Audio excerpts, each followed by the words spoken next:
Anglo a máme tady zákazníka. Dobrý den. Máte to tu hezký. Díky.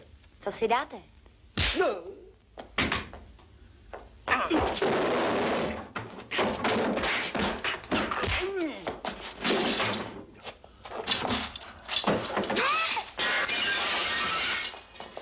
Nechte toho!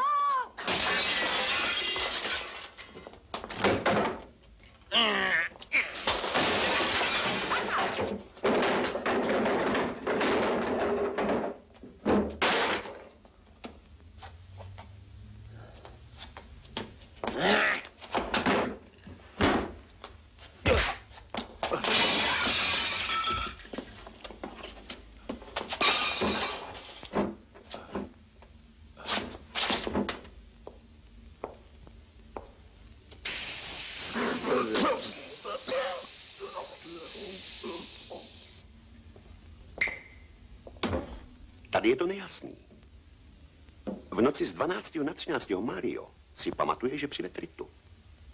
A pak už si nevzpomíná, co bylo dál. Čím vám můžu posloužit? 1 pivo. Tyno, přines nám 2 piva. Komisař přišel později po tý maličký. Jaká malička, jaký komisař, nač se ptáte? Komisař Bertrand. To asi bude nějaký omyl.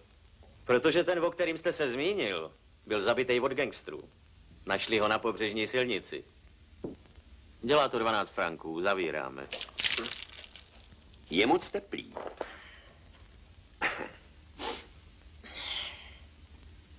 Tino, přines nám 2 piva od ledu. Náš zákazník, náš pán.